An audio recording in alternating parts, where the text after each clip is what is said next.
அரசினர் கல்லூரி இன்று நடந்து கொண்டிருக்கிறது. இந்த விழாவிற்கு வருகை புரிந்துள்ள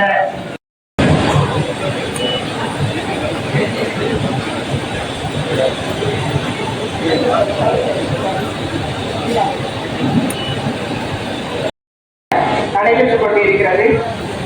இப்பொழுது நடைபெறுகின்ற இந்த பட்டமளிப்பு விழா 2019 இருந்து 22 4 ஆண்டுகளுக்குரிய அப்பணி மீது நாட்டம் இல்லாத UPSC தேர்வுகளில் இந்திய அளவில் 9வது இடத்தில் IAS தேர்ச்சி பெற்றுள்ளார் என்பது சட்டமன்ற உறுப்பினர் அவர்களை அறிமுகப்படுத்தி பெரும் மகிழ்வை எழுதுகிறேன். நம்முடைய பொன்னேரி சட்டமன்ற தொகுதி உறுப்பினர் திருமதி துரை சந்திரசேகர் அவர்கள் இப்பட்டமளிப்பு விழாவில் கலந்து கொண்டிருப்பது மிகவும் சிறப்பானதாகும். ஏன் நேரத்திலேயே சென்னையினுடைய மண்டல இணையக்கராகவும் நம்முடைய மண்டல இணையக்கராகவும் பட்டம் ஏற்கும் நாளாக இருந்தாலுமே கூட இந்த உலகத்திற்கு ஒரு அறிவிப்பு தெரிவிக்கும் நாளும் கூட நாங்களும் தயார் அப்படின்ற ஒரு அறிவிப்பை தெரிவிக்கும் ஒரு நாளும் கூட இந்த இடத்தில் நான் வந்து ஒரு நாடாளுமன்ற உறுப்பினராக என்று பேசவில்லை. நீங்கள் வந்த பாதையை கடந்து வந்த ஒரு மாணவனாகவும் இந்த நாளுடைய முக்கியத்துவத்தை அறிந்தவனாகவும் இங்கே நான் முன்னாடி பேசுறதுக்கு வந்திருக்கேன். இந்த கான்வெகேஷன் ஸ்பீச் வந்து ரொம்ப ஸ்பெஷல் எப்பவுமே. ஏன்னா இது வந்து ஒரு மகிழ்ச்சியான தினமாக இருந்தாலுமே கூட உங்களுடைய உழைப்பை பாராட்டும் உழைப்பை ஒரு ரெகக்னைஸ் பண்ற ஒரு நாளாக இருந்தாலுமே கூட இந்த கான்வெகேஷன் உரையில் வரப்போகும் ஒரு சவால்களையும் எடுத்துரைக்கும் ஒரு பொறுப்பு எனக்கு உண்டு. அப்கோர்ஸ் இங்க இருக்கிறவங்க பல பேர் வந்து பலவிதமான கஷ்டங்களை சந்தித்து தான் இங்க வந்திருப்பாங்க. இந்த பொன்னேரி காலேஜ் வந்து உருவாக்கப்பட்ட ஒரு காலேஜ். சென்னையில கூட பல காலேஜ் இல்லாத சமயத்துல பொன்னேரியில ஒரு காலேஜ் வரணும்னு 2 பேருடைய ஒரு எண்ணத்தினால் உருவான ஒரு காலேஜ். அந்த காலத்துல இந்த இடம் எவ்வளவு ரிமோட்டா இருந்தது. அப்படி இருந்தும் கூட ஒரு கல்லூரி வருதுன்னா அந்த கல்லூரியை சுற்றி தான் இந்த பொன்னேரி வளர்ந்துருக்குது என்னுடைய ஒரு பார்வை. இந்த மாதிரி பல கஷ்டங்களை தாண்டி தான் நீங்க வந்திருப்பீங்க. எனக்கு தெரியும் பல பேர் இங்க வந்து பார்ட் டைம் ஜாப் பண்ணி தான் வேலை பார்த்துக்கிட்டே படிச்சிருப்பாங்க. சில பேர் வீட்டுல நல்ல ஒரு பொருளாதாரம் இல்லாம படிச்சிருப்பீங்க. சில பேர் வீட்டுல சப்போர்ட்டே கூட இல்லாம படிச்சிருப்பீங்க. பல பேர் டிஸ்கண்டினியூ பண்ணிட்டு மறுபடியும் ஜாயின் பண்ணியிருப்பீங்க. இந்த மாதிரி பல இடையூறுகளுக்கு மத்தியில் தான் உங்களுடைய இந்த கல்வியுடைய ஒரு ஒரு ஒரு என்டையர் ஒரு பாத்வேக்கு முடிவடைந்தது. அதனால் வரப்போகும் நாட்கள் ரொம்ப சுகமாக இருக்குமா அப்படின்னு கேட்டா இதை விட சேலஞ்சிங்காக இருக்கும் என்பதுதான் உண்மை. ஏன்னா அது நாம இன்னைக்கு இந்த தருணத்தில் புரிந்து கொள்ள வேண்டிய ஒரு கட்டாயம் நமக்கு இருக்கிறது. எல்லோரையும் நான் ஒரு என்னுடைய மனமார்ந்த ஒரு விஷஸ், உங்களுக்கு best wishes. And I hope நீங்க எல்லோரும் ஒருவரும் நீங்க எல்லோரும் கூட வாழ்க்கையில் வந்து நீங்கள் எங்கே செல்ல வேண்டும் என்று நினைக்கிறீர்களோ அந்த பாதையை நீங்கள் செல்ல வேண்டும், அந்த எல்லையை நீங்கள் அடைய வேண்டும். போகின்ற பாதையை நீங்கள் மகிழ்வுடன் என்ஜாய் பண்ண வேண்டும் என்று இறைவனை பிரார்த்தித்து எல்லோருக்கும் மறுபடியும் ஒரு என்னுடைய best wishes, all the very best. நீங்கள் இன்னைக்கு காலகட்டத்துக்கு எது தேவையோ அதை நீங்கள் கற்றுக்கொண்டு முன்னாடி போக நீங்க ஆசைப்படணும். இது ரொம்ப முக்கியமான ஒரு விஷயம். உங்களுடைய அந்த பாக்ஸ்குள்ள இதுதான் படிக்கணும், இதுதான் படிப்புன்னு போட்ட வரையறையும் நீங்கள் உடைத்துக் கொண்டு முன்னே செல்ல வேண்டும். அதனால வந்து என்னைக்குமே வந்து ஒரு ஃபார்முலா பிடிச்சிக்காதீங்க. இப்படிதான் இப்படி போனா ஒரு கவர்மெண்ட் சர்வீஸ் தான் போகணும், இந்த கவர்மெண்ட் சர்வீஸ்ல போனாதான் நமக்கு பென்ஷன் கிடைக்கும், அப்படியெல்லாம் அந்த கதையெல்லாம் முடிஞ்சு போச்சு. அந்த கதையெல்லாம் முடிஞ்சு வேற கதை எப்படியோ ஆரம்பிச்சாச்சு. அதனால நீங்க எல்லோருமே கூட இன்னைக்கு என்ன நடக்க போகிறது, நாளைக்கு என்ன நடக்க போகிறது, அதை குறிப்பாக வைத்து நீங்க வந்து முன்னே செல்ல வேண்டும். 3வது விஷயம், முதல் விஷயம் நான் சொன்னது, உங்களை வந்து யாரும் கண்டெயின் பண்ண விடாதீங்க. 2வது, சமுதாயம் உங்க மேல இருக்கிற ஜட்ஜ்மெண்ட்லயே நீங்க மாட்டிக்காதீங்க. 3வதாக தனியா ஓடணும்னு நினைக்காதீங்க. இது சின்ன வயசுல நம்ம சொல்லி கொடுத்த பாடம் என்னன்னா, வெற்றிக்கு வழி என்னன்னா நம்ம தனியா முயற்சி செஞ்சுட்டே இருக்கணும், முயற்சி செஞ்சுதான் நம்ம மேல போகணும். கண்டிப்பாக உண்மை. ஆனால் அந்த முயற்சியில் உங்க முயற்சி மட்டும் இல்ல, 4 பேரையும் நீங்க மேல தூக்கினாதான் நீங்களும் மேல போவீங்க. அந்த கூட்டு முயற்சி, move from competition to cooperation. Competition நம்ம சின்ன வயசுல சொல்லி கொடுத்தாங்க. ஆனா காம்படிஷன் மட்டுமே முறை அல்ல, கோஆபரேஷன் நடத்தியும் நம்ம நிறைய விஷயங்களை சாதிக்கலாம். இன்னைக்கு நீங்க உலகத்துல சாதிச்ச பல பேரை பாருங்க, யாருமே தனியா சாதிக்கல, எல்லோருமே ஒரு கோஆபரேஷனோட தான், ஒரு 3-4 பேர் சேர்ந்து செய்யற வேலைகள் தான் உங்களுக்கு வந்து ஒரு சக்சஸாக முடிஞ்சிருக்கு. இந்த காலேஜே 20 தோக்கியதுதான். இந்த காலேஜே ஒருத்தர் நிலம் கொடுத்தாரு, ஒருத்தர் பணம் கொடுத்தாரு, அப்படித்தான் இந்த காலேஜ் ஆரம்பிச்சு. அப்படியாக 3-4 பேர் சேர்ந்தும் நீங்க நிறைய விஷயங்கள் செய்யலாம். அந்த கோஆபரேட்டிவ் மெக்கானிசம் நீங்க புரிஞ்சுக்கோங்க. காம்படிஷன் வந்து இருக்கலாம், ஹெல்தி காம்படிஷன் தேவைதான், ஆனா காம்படிஷன் மட்டுமே உலகம் அல்ல. இது மூன்றாவதாக நான் உங்களுக்கு சொல்ல வேண்டிய ஒரு முக்கியமான ஒரு விஷயமாக நான் பார்க்கிறேன். இது இல்லாமல் சமுதாயத்தை கம்ப்ளீட்டா புறக்கணிச்சிட வேண்டாம். என் குடும்பம், என் வாழ்க்கை இவ்வளவுதான் அப்படின்னு நீங்க நினைச்சிட வேண்டாம். ஏன்னா சமுதாயம் தான் உங்க குடும்பம். சமுதாயத்தில் நடக்கிற பல விஷயங்கள் குடும்பத்திலையும் நடக்கும், இன்னைக்கு இல்லாம நாளைக்கு அது வரும். இன்னொரு சமுதாயத்தில் நடக்கும் மாற்றங்களையும் சமுதாயத்தில் நடக்கும் பிரச்சனைகளையும் வந்து யாரோ பிரச்சனை நீங்க போயிட வேண்டாம். ரோட்ல போகும்போது ஒருத்தர் அடிபட்டு விழுந்தால் தயவு செஞ்சு அது யாரோ நினைச்சிட வேண்டாம், அது நாளைக்கு நம்ம ஆளுங்களா கூட இருக்கும். அதனால அதையும் பார்த்து அதையும் எல்லோரையும் அரவணைத்து கூட்டி செல்ல வேண்டிய ஒரு சமுதாயத்தை உருவாக்கினால்தான் நமக்கு இன்னைக்கு நல்ல விஷயங்கள் நடக்கும். அதனால இந்த 4 விஷயங்களை உங்களுக்கு ரொம்ப சொல்ல வேண்டும் என்பது என்னுடைய ஒரு ஆவல். அடுத்தது கடைசியாக ஒரு விஷயம், என்னைக்குமே வந்து படிப்புக்கு எல்லையே கிடையாது. படிப்பு என்பது பட்டம் மட்டும் அல்ல, படிப்பு வந்து உங்களுக்கு வாழ்க்கையில கண்டினியூஸா நடந்துகிட்டே இருக்கும். நீங்க வாழ்க்கையில சாதிச்ச பல ஆட்களை பாத்தீங்கன்னா அவங்க பட்டமே பெறல. இன்ஃபேக்ட் நீங்க யூஎஸ்ல எல்லாம் போனீங்கன்னா அன்னைக்கு இருக்கிற ஆப்பிள்ல இருந்து ஆரம்பிச்சு இன்னைக்கு இருக்கிற இந்த ஏஐ பண்றவங்க வரைக்கும் பட்டத்தை கம்ப்ளீட் பண்ண ஆட்கள் கிடையாது. அப்படி இருக்கும் பொழுது படிப்புக்கும் கல்விக்கும் கற்றுக்கொள்ளும் விஷயத்திற்கும் வந்து என்னைக்குமே ஒரு பவுண்டரி கிடையாது. அதனால உங்களுடைய வாழ்க்கையில் கல்வியை வந்து ஒரு ஓப்பன் புக்கா வச்சுக்கோங்க. நாளைக்கு இது வேற விஷயம் நம்ம கற்றுக்க வேண்டிய ஒரு நிலைமை வந்தாலும் அதை நாம் செய்ய வேண்டும் என்ற ஆவலோடு நீங்கள் இருக்க வேண்டும். மற்றபடி உங்கள் எல்லோருக்குமே கூட யாராவது இது உங்களால முடியாது, இது வேண்டாம், இது சரியில்லைன்னு சொன்னா கூட தயவு செய்து அதை நீங்கள் ஏற்றுக்கொள்ளக்கூடாது. ஒரு கதவை யாராவது மூடினால் 4 கதவுகளை நீங்கள் தகர்க்க வேண்டும். ஒரு கதவை யாராவது உங்க மேல மூடினாங்கன்னா 4 கதவுகளை நீங்கள் தகர்க்க வேண்டும். அப்படி தகர்த்துதான் ஒரு மாணவ பாதையில் இருந்து ஒரு சமுதாயத்தை உருவாக்கும் ஒரு சக்தி நமக்கு கிடைக்கும். அதனால இன்றைக்கு மறுபடியும் உங்களுக்கும் சரி, உங்களுடன் நின்ற ப்ரொஃபசர்ஸா இருக்கட்டும், ஸ்டாஃபாக இருக்கிற எண்ணத்தோடு தான் நானும் என்னுடைய கல்லூரி படிப்பை முடித்தேன்.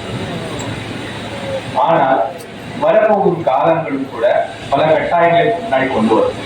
ஏன் அப்படி சொல்றேன்னா, இன்னைக்கு காலகட்டத்தில் உங்களுக்கு வந்து தெரியும், வேலைகள் என்பது ஒரு கஷ்டமான ஒரு விஷயமாக இருக்கு. இப்போ நீங்க இதுவரைக்கும் வந்து உங்களுடைய வீடுகளில் சரி படிக்கட்டும் அப்படின்னு ஒரு எண்ணத்தோடு இருந்திருப்பாங்க. இன்னைக்கு நீங்க படிப்பை முடிச்சு பட்டம் வாங்கும் பொழுது இங்க இருந்து வீடுகளுடைய எதிர்பார்ப்புகளும் உங்க மேல ஜாஸ்தியாகும். அந்த எதிர்பார்ப்புகள் எல்லாமே வந்து நாட்கணக்கில் அது வந்து ரொம்ப அதிகமாகவே போயிட்டு இருக்கும். அப்படிப்பட்ட எதிர்பார்ப்புகள் இருக்கும் பொழுது குடும்பத்திலும் தந்தை தாயினருடைய ஒரு கஷ்டமான ஒரு நிலைமையிலும் நாம் உடனடியாக ஒரு வேலையை செல்ல வேண்டும் என்ற ஒரு கட்டாயம் கூட பல பேருக்கு இருக்கும். என்னுடைய பணிவான வேண்டுகோள் என்னன்னா, அந்த கஷ்டங்கள் எல்லாம் உங்களுடைய கனவுகளுக்கு இடையூறாக மாறிவிடக்கூடாது. இதுவரைக்கும் நீங்க ஒரு கனவு கண்டு ஒரு வாழ்க்கையை வாழ்ந்திருப்பீங்க, இனிமே அந்த கனவு வந்து காம்ப்ரமைஸ் ஆகக்கூடாதுன்றது என்னுடைய ஒரு ரிக்வெஸ்ட். கஷ்டங்கள் இருக்கும், குடும்பத்தில் பல பிரச்சனைகள் இருக்கும், நம்ம மேல நிறைய விஷயங்கள் இருக்கும். இருந்தாலுமே கூட நீங்கள் என்ன செய்ய வேண்டுமோ அதை செய்தாலுமே கூட உங்கள் கனவுகளை நீங்க வந்து முடித்துக் கொள்ளக்கூடாது என்பது என்னுடைய பணிவான வேண்டுகோள். ஏன்னா நான் வந்த பாதையில் நான் நிறைய பேர் அந்த மாதிரி பார்த்திருக்கேன். என்னுடைய கல்லூரியில் படித்த ஒரு சக மாணவன், அவர் வந்து மதுரையிலிருந்து வராரு. எங்க கல்லூரியில வந்து நான் படித்த கல்லூரி வந்து REC திருச்சின்னு சொல்லுவோம். அப்ப REC திருச்சி, இப்ப NIT திருச்சி. சவுத் ஏசியாலேயே பெரிய கம்ப்யூட்டர் சென்டர் அங்க இருக்குது. அப்ப அந்த என்னுடைய சக மாணவன் பேர் முத்து, அவர் மதுரையில இருந்து வராரு. முறையா அந்த கம்ப்யூட்டர் சென்டர் வந்த போது அவர் என்ன பார்த்து கேட்கிறாரு, சசி இத்தனை டிவியா இங்க வச்சிருக்காங்கன்னு கேட்டாரு. அவர் கம்ப்யூட்டரை பார்த்தது இல்லை, ஆனா இன்னைக்கு மைக்ரோசாஃப்ட்ல வேலை செய்யறாரு. அவருடைய கனவுகள் வந்து நாங்க சொல்லுவோம், எதுக்கு முத்து உனக்கு இந்த கோடிங் எல்லாம் வேண்டாம், நம்ம வேற என்ன பார்க்கலாம்னா கேட்கவே மாட்டான். காலையில இருந்து சாயங்காலம் வரைக்கும் இந்த கம்ப்யூட்டர் தட்டி தட்டி தட்டி தட்டி அதுல இருக்கு என்ன இருக்குன்னு தெரிஞ்சு எங்களுக்கு முன்னாடி மைக்ரோசாஃப்ட் வேலை வாங்கிட்டு இன்னைக்கு வைஸ் பிரசிடென்ட் ட்ரெயினிங் வந்துட்டாங்க. அந்த மாதிரி கனவுகளுக்கு நீங்கள் வந்து எல்லை போடக்கூடாது. நிறைய பேர் சொல்லுவாங்க, ஏன் சார் படிக்கல, ஏமா நீ இந்த வேலைக்கு போயிட்ட. அன்னைக்கு ஒரு தம்பி வந்தாருன்ட்ட, சார் நான் என்ஜினியரிங் படிச்சிருக்கேன் சார். சரி, நல்ல விஷயம், என்ன வேணும் சார்? ஒரு ஸ்வீப்பர் வேலை வாங்கி கொடுக்க முடியுமான்னு கேட்டேன். ஏன் நீ நல்லா தானே வேலை பண்ணிட்டு இருக்கு, எதுக்கு ஸ்வீப்பர் வேலை? ஸ்வீப்பர் வேலைன்னா அரசாங்க வேலை இல்லை சார். நான் கேட்டேன், தம்பி அரசாங்க வேலை சரிதான், அதுக்காக நீ வந்து ஸ்வீப்பர் வேலைக்கு போயிருவியா? இல்ல, அது கடை வந்து உங்களை ஒரு பாக்ஸ்குள்ள போட்டு நீ இதுதான் அப்படின்னு கண்டினியூஸா சொல்லிக்கிட்டே இருக்கும். நீங்க வந்து ஒரு பொண்ணு, நீ இவ்வளவுதான் செய்ய முடியும், இதுக்கு மேல நீ யோசிக்க கூடாதுன்னு உங்களை ஒரு பாக்ஸ்ல போட்டுரும். நீ வந்து இந்த ஊரை சேர்ந்தவன், இந்த வறுமை நிலையில சேர்ந்தவன், உனக்கும் இவ்வளவுக்கு மேல நம்ம யோசிக்க கூடாது அப்படின்ற ஒரு பாக்ஸ்குள்ள நம்ம கட்டாயமாக ஒரு நாளும் நம்ம அந்த பாக்ஸ்குள்ள போட்டு நீ இவ்வளவுதான் அப்படின்னு யோசிக்க வைக்கும். தயவு செய்து அந்த பாக்ஸ்குள்ள போய் யாரும் உட்காந்துக்காதீங்க. அந்த பாக்ஸ்குள்ள போனால உடச்சி வெளியே வர ட்ரை பண்ணுங்க. இது என்னுடைய முதல் பணிவான வேண்டுகோள். அதனால குடும்பமும், குடும்பத்தின் வறுமையும், குடும்பத்தின் கஷ்டங்களும் வந்து உங்களுடைய கனவுகளுக்கு என்னைக்குமே ஒரு தடையாக இருக்கக்கூடாது. இரண்டாவது, நான் சொன்ன நீங்க பாக்குற சமுதாயம் வந்து இனிமே உங்களை ஜட்மெண்ட் பண்ணிக்கிட்டே இருக்கும். அந்த ஜட்மெண்ட் எப்படி பண்ணணும்னா உங்களுடைய அறிவுத்திறனால மட்டுமே பண்ணாது. நீங்க என்ன நிறத்துல இருக்கீங்க, உங்க பேர் என்ன, உங்க பேருக்கு பின்னாடி என்ன பேர் இருக்கு, நீங்க எந்த ஊர்ல இருந்து வரீங்க, எந்த சமுதாயத்துல இருந்து வரீங்க, எந்த பாலினத்துல இருந்து வரீங்க, இது எல்லாத்தையுமே சேர்த்து வச்சுதான் உங்களை வந்து ஜட்மெண்ட் பண்ணிக்கிட்டே இருக்கும். அதனால அந்த ஜட்மெண்ட் பண்ண ஒரு சிலரை வந்து கீழே தள்ளிக்கிட்டே இருக்கும், ஒரு சிலரை வந்து மேல தள்ளிக்கிட்டே இருக்கும். அந்த ஜட்மெண்ட்டுக்கும் மாட்டிக்காதீங்க. எஸ்பெஷலி குறிப்பாக என்னுடைய பெண் மாணவிகளுக்கு நான் சொல்றேன், இது வந்து உங்களுக்கு வந்து வரப்போற நாட்கள் வந்து இன்னும் கூட சேலஞ்சிங்கா இருக்கு. இதை நீங்கள் தகர்த்து எறிந்து வருவதுதான் உங்களுக்கு நீங்க வச்சிருக்கிற ஒரு டார்கெட்டா இருக்கு. அதனால சமுதாயம் உங்க மேல வச்சிருக்கிற அந்த ஜட்மெண்ட்டை வந்து நீங்க வந்து பேஸ் வேலையில் எடுத்துக்காதீங்க. 1000 பேர் சொல்லுவாங்க, இவர் புத்திசாலி இல்ல, இவரால இது முடியாது. இதெல்லாம் அவங்க பார்வையில இருந்து சொல்றது, உங்க பார்வையில கிடையாது. உங்க பார்வையில எல்லோருமே ஒரு விதத்துல கேமக்கலான ஆளுங்க தான். படிப்புல வந்து நல்ல மதிப்பெண்கள் எடுப்பது மட்டுமே வாழ்க்கையில் ஒரு சக்சஸ்க்கான ஒரு ஃபார்முலா கிடையாது. என்னையே எடுத்துக்கோ, நான் படிப்புல ரொம்ப பெரிய ஆளுலாம் கிடையாது. மேடம் சொன்னாங்க, நான் வந்து ஆல் இந்தியாவில் 9th ரேங்க் வாங்கினேன். நாம ரொம்ப வாங்கினதான். ஆனா அதுக்கு முன்னாடி நான் பெருசா எதுவும் சாதிச்சது கிடையாது. ஆனா எல்லோருக்கும் ஒரு நேரம் வரும், எல்லோருக்கும் ஒரு சில விஷயங்கள் இருக்கும். இந்த நிகழ்ச்சிக்கு சிறப்பு விருதாக வந்து உங்களுக்கு எல்லாம் பட்டங்களை வழங்கி பெருமையாக சென்றிருக்கின்ற எங்களுடைய நாடாளுமன்ற உறுப்பினர் மரியாதை ஒரு இடம் என்றதுதான் அது பொன்னேரி தான். அப்பேற்பட்ட பொன்னேரியில் எப்படி பொன்னேரியின் பேர் வந்தது? பொன் ஏர் கூட்டுதல், பொன் ஏர் கூட்டி விவசாயம் பார்த்ததுதான் இது பொன்னேரி என்று அழைக்கப்பட்டது. இதை நான் சட்டமன்றத்தில் பேசும்போது எல்லாரும் இருக்காங்க, என்ன எவ்வளவு பேசுறீங்க அப்படின்னா, அம்மா எங்க ஊரை பத்தி நாம பரிசா பேசுறேன்னு சொன்னேன். அப்பேற்பட்ட இந்த இடத்தில் 65 ஆண்டு காலமாக இந்த கல்லூரி சிறப்பாக இயங்கிக் கொண்டிருக்கிறது. இன்றைய தினம் சுமார் 700 லட்சம் மாணவர்கள் பட்டம் பெறுகிறீர்கள். உங்கள் அனைவருக்கும் என்னுடைய வாழ்த்துக்களை தெரிவித்துக் கொள்கிறேன். எவ்வாறு வருகின்ற காலம் எவ்வாறு இருக்கும் என்பதை எங்களுடைய நாடாளுமன்ற உறுப்பினர்கள் மிக அழகாக உங்களுக்கு சொல்லியிருக்கிறார்கள். என்னன்னா, நான் பிஎஸ்சி எம்ஏ பிஎல் படிச்சானா எதுவுமே நான் பட்டம் வாங்கவே இல்லை. இல்ல அங்கேயும் நான் இப்பதான் போடுறேன். பட்டம் வாங்க ரொம்ப ஆசை, ஆனா லேட்டா வந்தது எனக்கு அறிவிப்பு, என்னால போய் கலந்துக்க முடியல. இப்போ கடைசியா வந்து 2001 வந்து நான் சட்டக்கல்வி முடித்த போது அதுலயாவது எப்படியாவது பட்டம் வாங்கணும்னு சொல்லிட்டு ரொம்ப ஆசையா இருந்தேன். ஆனா நான் தாமதமாக சென்றதினால் சென்னை பல்கலைக்கழக அந்த வளாகத்தோட அந்த ஹால் வந்து க்ளோஸ் பண்ணிட்டாங்க. நான் அதை நேரம் வாங்க முடியல. ஆனால் இன்றைய தினம் நீங்கள் வாங்குவதை உங்களுக்கு கொடுப்பதாக வந்துள்ள நம்ம எம்பியோடு தேர்வு கொடுப்பதற்கு நான் மகிழ்ச்சி அடைகிறேன். அதே போல பாரதியார் சொல்வார், 1 கோடி இன்பம் வைத்தாய் பாரசக்தி, 1 கோடி இன்பம் வைத்தாய். இந்த உலகத்துல இந்த நாட்டுல 1 கோடி இன்பம் இருக்கிறது என்றார். சாதாரண 1 கோடி இன்பம் என்ன? படித்தவர்கள் நீங்கள் பார்க்க வேண்டிய உலகம் மிக மிகவும் பெரியது. அப்பேற்பட்ட உலகத்தில் நீங்கள் பட்டம் பெறுகிறீர்கள். நீங்கள் எதிர்காலத்தில் நன்றாக வர வேண்டும். நீங்கள் நிறைய பார்க்க வேண்டும், நிறைய இன்பங்களை அனுபவிக்க வேண்டும். அதை விட நம்முடைய வாய்ப்புகள் ஒன்றும் புரிகிறது. என்ன புரியுது என்றால், எப்படி சார் கேட்டாங்க, அந்த கேலரியில் உட்கார்ந்து பேரண்ட்ஸ் தான் கேட்டாங்க. ஆமா சார், ஏன்னா அவங்களே ஒரு பெரிய சென்று வள்ளுவர் சொல்கிறார், ஈன்ற பொழுதிலும் பெருகுவதற்கும் தன் மகனை தன் மகளை சான்றம் என கேட்ட தாய் என்று. இப்போது நீங்கள் இந்த பட்டம் பெறும்போது, இந்த அங்கியோடு நீங்கள் இந்த பட்டத்தை பெறும்போது உங்கள் பெற்றோர்கள் மிகவும் சந்தோஷப்படுவார்கள். ஏன்னா அந்த சந்தோஷம் என்னால கொடுக்க முடியல. நீங்களாம் வந்து இருக்கும்போது எனக்கு ரொம்ப அந்த நினைவுகள்லாம் வருது. அதே போல நம்முடைய எம்பி அவர்கள் யாருமே எட்ட முடியாது. இப்ப நமக்கு எல்லாம் என்ன ஆசை இருக்கும்? அல்டிமேட்டா என்ன இருக்கும்? ஒரு ஐஏஎஸ் ஆகணும், ஒரு ஐபிஎஸ் ஆகணும். ஆனால் ஐஏஎஸ் ஆக இருந்து 10 வருஷ காலம் தங்களுடைய பணியை செய்து அங்கே நடக்கின்ற சமுதாயத்தில் இருக்கின்ற அனைத்து விதமான அநீதிகளை எதிர்த்து நாம் அரசியலில் வந்து இந்த மக்களுக்காக பணியாற்ற வேண்டும், இந்த தாழ்த்தப்பட்ட பிற்படுத்தப்பட்ட ஏழை எளிய மக்களுக்காக பணியாற்ற வேண்டும் என்ற உயரிய நோக்கத்தோடு வந்து இன்று நம்முடைய நாடாளுமன்ற உறுப்பினராக அருமை சிவர் அவர்கள் இருக்கிறார்கள். அது எப்படி சொல்றேன்னா, எப்படி நான் பாக்குறேன்னா,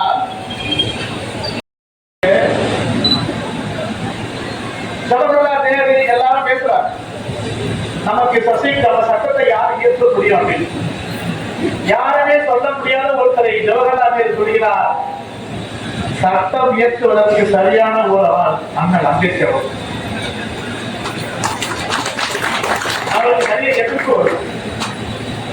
ஏன் நேரு அவர்களை பண்டித நேரு அவர்கள் அண்ணல் அம்பேத்கர் சொல்றார் என்றால், அண்ணல் அம்பேத்கருடைய பட்டம், அவர் படித்த படிப்பு, அவருடைய கல்விதான் அவரை வந்து அதற்கு தள்ளப்பட்டது. நிறைய எதிர்ப்பு வந்தது. மகாத்மா காந்தி கூட அவருடைய முரண்பாடு இருக்கு. அது 10 பேர் நிறைய பேசலாம். ஏன் சொல்றேன்னா, படித்தவர்களுக்கு என்றுமே எப்போதுமே மேடையில எல்லா இடத்திலும் ஒரு மரியாதை இருக்கிறது. அதுவும் உயர்கல்வி படித்தவர்களுக்கு. பெரிய பணக்காரையோ உயர்கல்வி படித்தவர்கள் சம்படுத்த முடியாது. நம்முடைய மாண்புமிகு தமிழக முதல்வர் அவர்கள் படிக்கின்ற பெண் குழந்தைகளுக்கு மேற்படிக்க சொல்வதற்கு மாதம் ரூபாய் 1000 ரூபாய் குறிப்பிட்ட திட்டம். அப்ப யோசிக்க அவ்வளவு ஒரு 1000 ரூபாய்.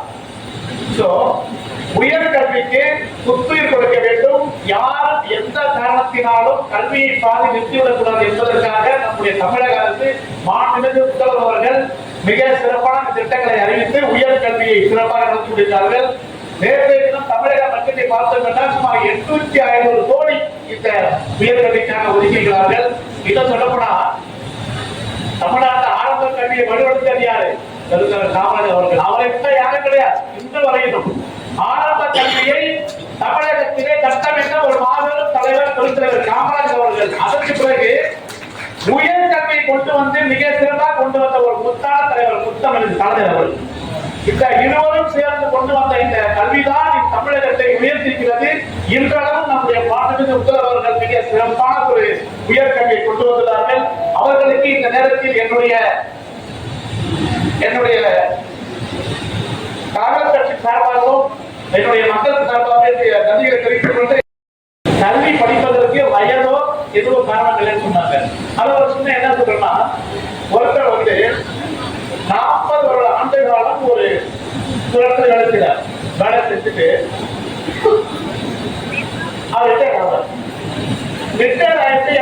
அரசியல் அறிவியல் துறையிலே முதுகலை பயின்ற ஒரு மாணவர் என்பதனால் எங்களுக்கு ஒரு தனிப்பட்ட மகிழ்ச்சி இருக்கிறது.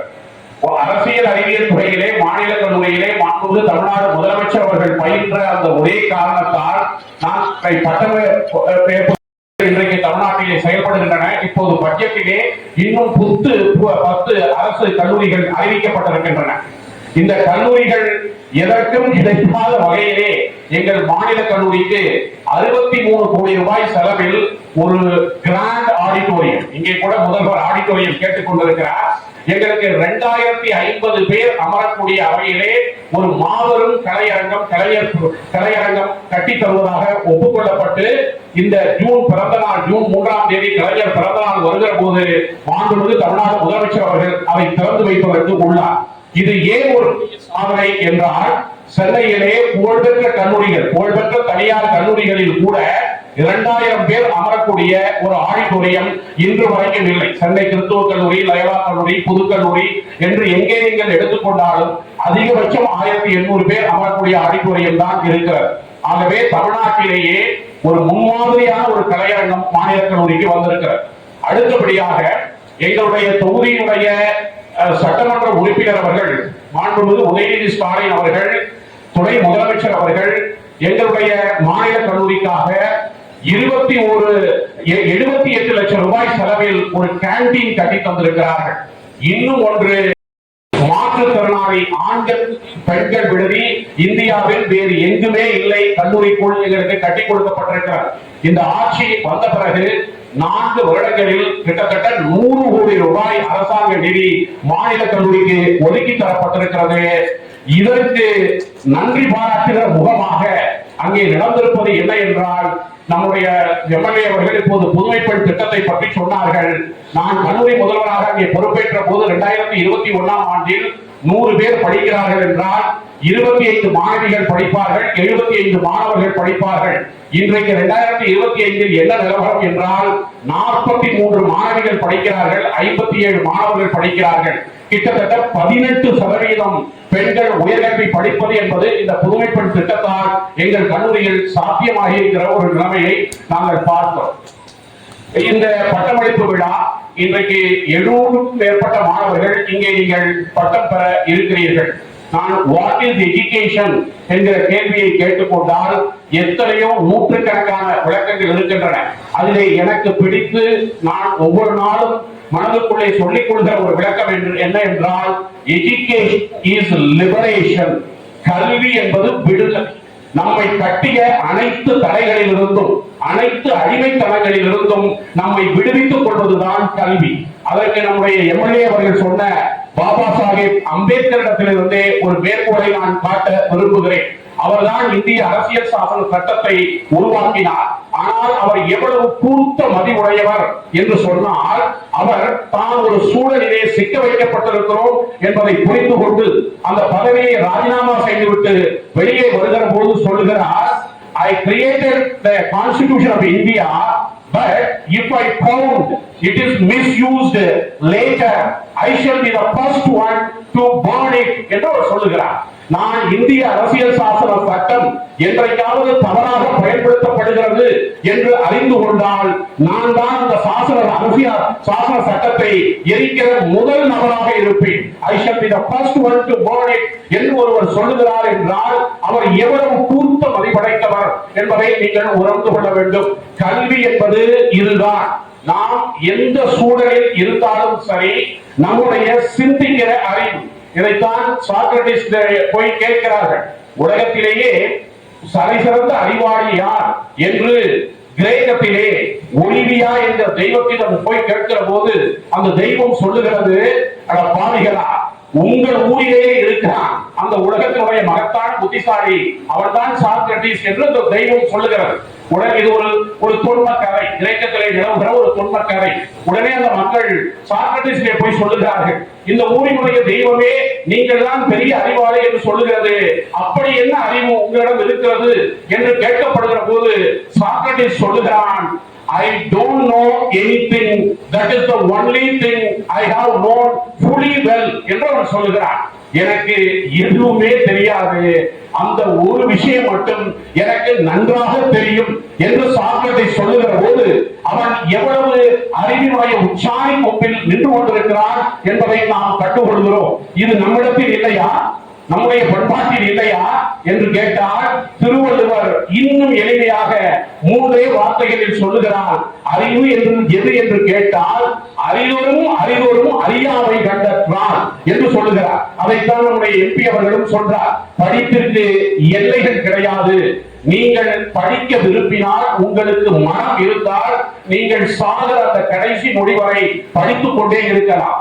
சிறையிலே இருக்கிற பகத்சிங்குக்கு நாளை காலை அவனுக்கு தூக்கு தண்டனை நிறைவேற்றப்படுகிறது. அந்த மனிதன் கேட்கிறான், நான் தூக்கில் போட்டு சாவதை விரும்பவில்லை, முடிந்தால் வெள்ளை அரசாங்கமே என்னை துப்பாக்கியால் சுட்டு வீழ்த்து, அதைத்தான் நான் விரும்புகிறேன் என்று சொல்லுகிறான். அந்த கடைசி ஆசை அவனுக்கு மறுக்கப்படுகிறது. ஆனால் அப்போது கூட அவன் மார்க்சினுடைய அந்த மூலதனத்தை படித்துக் கொண்டிருக்கிறான். எனக்கு அந்த புத்தகத்தை கொடுங்கள், நான் இன்னொரு முறை படித்துவிட்டு இந்த தூக்கு மேலே ஏறுகிறேன் என்று சொல்கிறான். என்று சொன்னால் கல்வி என்பது அந்த கடைசி மூச்சு வரை, நாம் இந்த உலகத்தை விட்டு அந்த பிரிகிற அந்த கடைசி நொடி வரை நம்மோடு இணைந்திருக்க வேண்டும். இந்த பட்டம் பெற்றுவிட்டு நீங்கள் வெளியே செல்வதால் இனி படிப்புக்கு நமக்கும் தொடர்பில்லை என்பது அர்த்தமில்லை. தொடர்ந்து நாம் படித்துக் கொண்டே இருக்க வேண்டும். அது அவர் சொல்வது போல பல்கலைக்கழக பட்டங்களாக இருக்க வேண்டிய அவசியம் இல்லை. பெரியார் எந்த பல்கலைக்கழக பட்டத்தையும் பெற்றதில்லை. ஆனால் பெரியாரை பற்றி இன்றைக்கும் உலகம் முழுக்க ஆராய்ச்சிகள் செய்து கொண்டே இருக்கிறார்கள். அவருடைய வாழ்க்கை வரலாற்றில் அண்மையில் கூட நான் ஒரு சம்பவத்தை படித்தேன். அவருடைய ஒரு நண்பர், அவர் டி.கே. சிதம்பரநாதன் முதலியார், அவருக்கு 60 வயது வருகிறது. அதற்காக ஒரு மணி விழாவை கொண்டாடுகிறார்கள். அந்த மணி விழா திருச்செந்தூர் கோயிலிலே நடைபெறுகிறது. பெரியாருக்கு அழைப்புதல் அனுப்பப்படுகிறது. திராவிட கழகத்தில் இருக்கிற தலைவர்கள் பெரியாரத்தில் சொல்லிக் கொள்கிறார்கள், நாம் கடவுள் இல்லை என்று சொல்லிக் கொண்டிருக்கிறோம், அந்த முருகன் கோயிலுக்கு அந்த விழாவை கலந்து கொள்வதற்கு நீங்கள் செல்லக்கூடாது என்று சொல்கிற போது பெரியார் சொல்லுகிறார், அவருக்காக நடக்கிறது, டி.கே. சிதம்பரநாதனுக்கா அங்கே மணி விழா நடக்கிறது, முருகனுக்கா நடக்கிறது என்று கேட்கிறார்.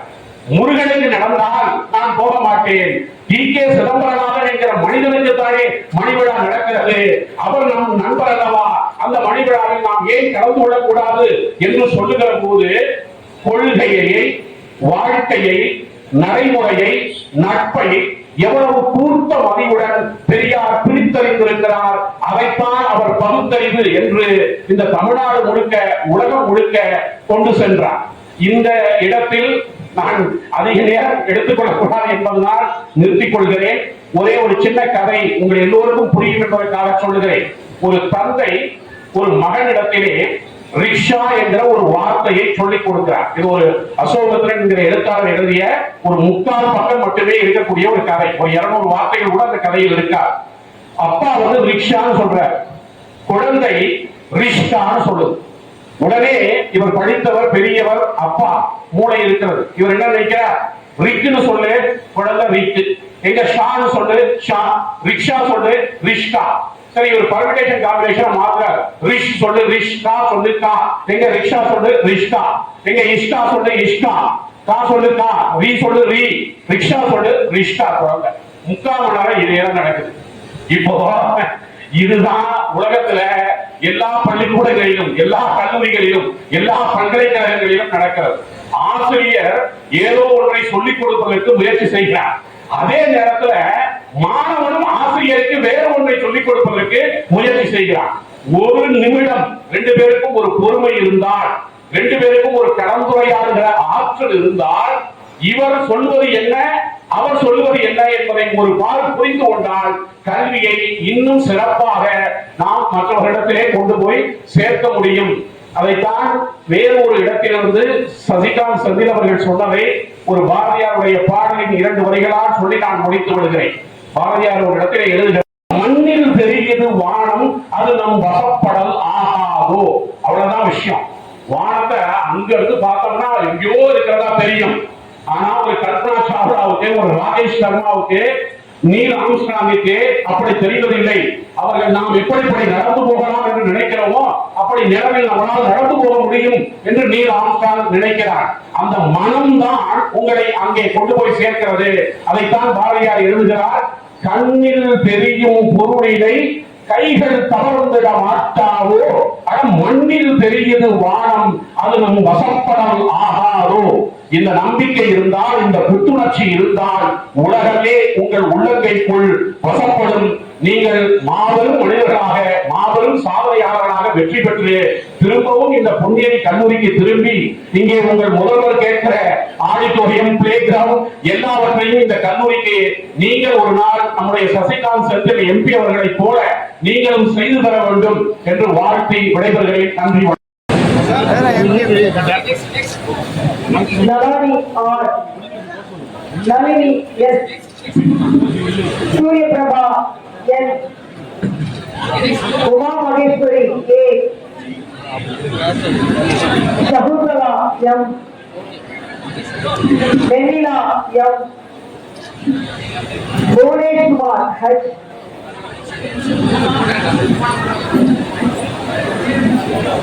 Chitra M.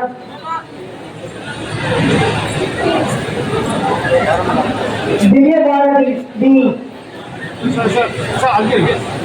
Gayatri P. Jayalakshmi R. Jeevita S. Kausalya P.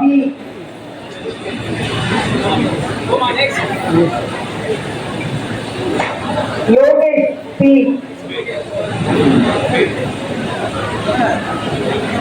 துல்லியமாக தினசரி நடப்பு நிகழ்வுகளையும் கல்வி, விளையாட்டு, அரசியல், வாழ்க்கை முறை, மருத்துவம், தொழில்துறை, சினிமா, பொழுதுபோக்கு போன்ற பல்வேறு நிகழ்ச்சிகளையும் உடனுக்குடன் காண கேப்டன் டிவி மற்றும் கேப்டன் நியூஸ் சமூக வலைத்தள பக்கங்களோடு இணைந்திருங்கள். உங்கள் வணிகத்தை கேப்டன் டிவி மற்றும் கேப்டன் நியூஸில் விளம்பரத்தின் மூலம் மேம்படுத்த விருப்பமா? உடனே கீழே கொடுக்கப்படும் எண்ணிற்கு தொடர்பு கொள்ளுங்கள்.